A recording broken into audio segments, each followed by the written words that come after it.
अस्सलाम वालेकुम sir. Sir बन कालियां वाला ये आदि मदद आप तहत असी पा रहे हैं। कोई इतने गौरमेंट सानू सहूलत नहीं दे रही। ट्रैक्टर ने, बंदे ने, अवाम ने, खुद ने, निके निके बच्चे ने, माल मवेशी ने बहुत परेशान हो रहे हैं।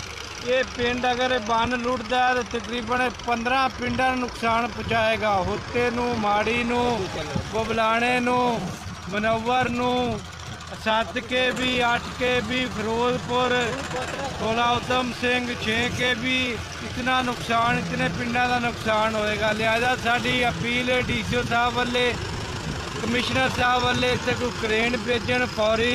हुण बन बेकाबू है, सूरत वालों की बहुत नाजुक है, किसी वक्त भी ये टुट सकता है। बच्चे भी ने, माल मवेशी बहुत परेशान है, हर शे गिरफ्त आ जाएगी। लिहाजा साड़ी अपील है फौरी सानू पहुँचाया जाए। असी दिन भर रात इतने बन से खड़े हाँ लेकिन साढ़े को हुणे कंट्रोल नहीं हो रहा। यह सूरत वाले जनाब यह नाजुक है, थोड़ा जिहा पानी होर आ गया तो ये बन बेकाबू हो जाना। लिहाजा साढ़े कंट्रोल तो ये बाहर हो जाए।